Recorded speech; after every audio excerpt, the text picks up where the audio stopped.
Know the Facts, a documentary proposal by Quayle-Blake. Synopsis. Ever wonder why your academic performance is continually fluctuating? Why so many students experience mental health issues so abruptly? An eating habit is a multifaceted and prevalent issue and the prime culprit in enhancing these problems. Through this documentary, you will begin to see the correlation between eating habits and students and how being aware of this will prevent these issues from manifesting. Pitch. Through this documentary, we will be exploring factors such as financial status, accessibility, time management, emotional eating, stress, and peer pressure from friends. If we can understand what factors cause our unhealthy eating habits, we can produce a solution. In my second year of university, I've come to realise factors that have influenced my personal eating habits. Moving down to Wollongong and moving out of home for the first time, I learnt of the term budgeting. I had financial factors that influenced my eating habits. I went for a cheaper and easy to make meal that soon resulted in weight gain. This is a timely, relevant issue that with more awareness through this documentary, we will aim to create progress and improve the lives of others. Implementing strategies that will result in the increased cognitive functions, memory skills, decreased absenteeism from education and improved moods. These advantages can help students stay focused and complete their coursework. Proposal and treatment.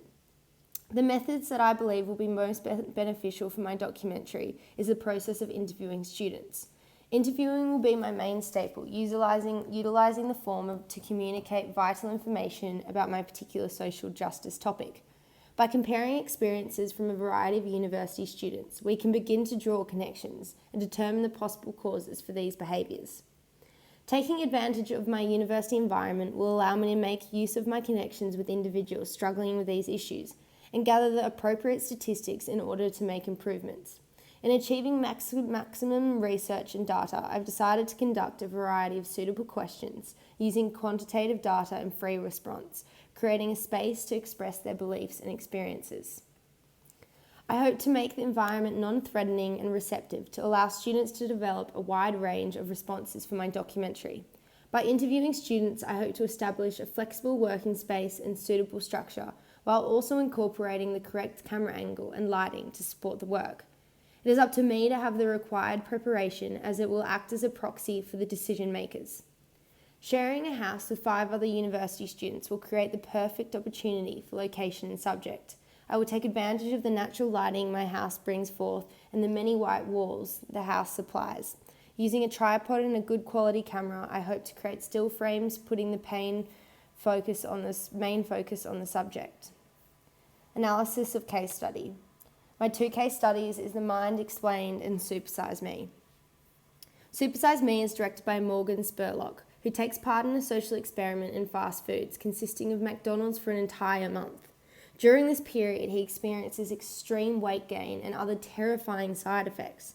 The themes it follows consist of obesity, food addiction, and misleading marketing, which are all themes I wish to incorporate into my factors of eating habits.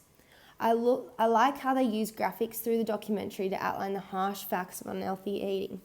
I liked the many eye-level angles they incorporated, making me feel like I was there and present in the experiment. My next case study is The Mind Explained. Mind Explained is a documentary web series made in 2019. Emma Stone plays the role of the narrator as she explores themes, in this instance the human brain. The other topics throughout the series include memory, dreams, anxiety, mindfulness, and psychedelics. I liked the archival footage from films and interviews to support their evidence and facts. I liked how they used Emma Stone as a narrator to create familiarity for the audience and make complicated facts look so simple. I liked how they highlighted the important information through the research to not only support the evidence, but to bring forth simplicity. Their use of editing skills such as the cartoon segments featuring bright colours over black and white interviews create an engaging documentary. Documentary mode. The documentary mode that I believe will fit my documentary best is performative mode. This is due to it being informative and factual. We learn directly all experimental encounters rather than second-hand from experts or books. My ethical considerations. My prime concern throughout my project is the well-being of my participants and audience. Through the process of my methods, approach and communication, I intend to overview the ethical obligations as my top priority. At this stage of the project, I don't believe there will be a huge ethical issue throughout my procedure. During the interview, there will be certain actions taken to ensure that no harm can be caused to the subject. When composing my questions for the interview, I will be respectful of everyone's privacy and assure the subjects that answers are not required if feelings of discomfort.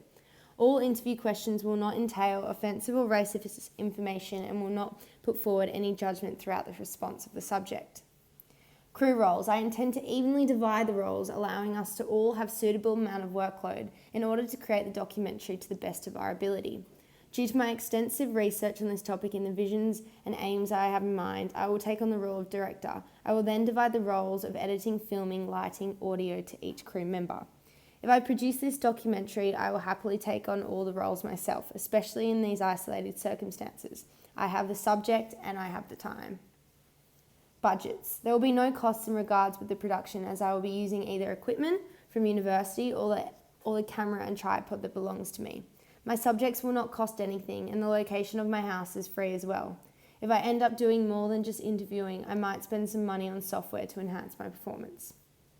With scheduling, I've come up with a timetable. It is week 7 now and task 2 is due. Next week will be collect and film. Week 9 will be collect and film. Week 10, I will have my editing process. Week 11, my first rough cut. Week 12, second rough cut. And week 13, the task is due. Proof of concept media. These are the questions that I will be asking as a practice, and this is where my video will be. And here is my reference list.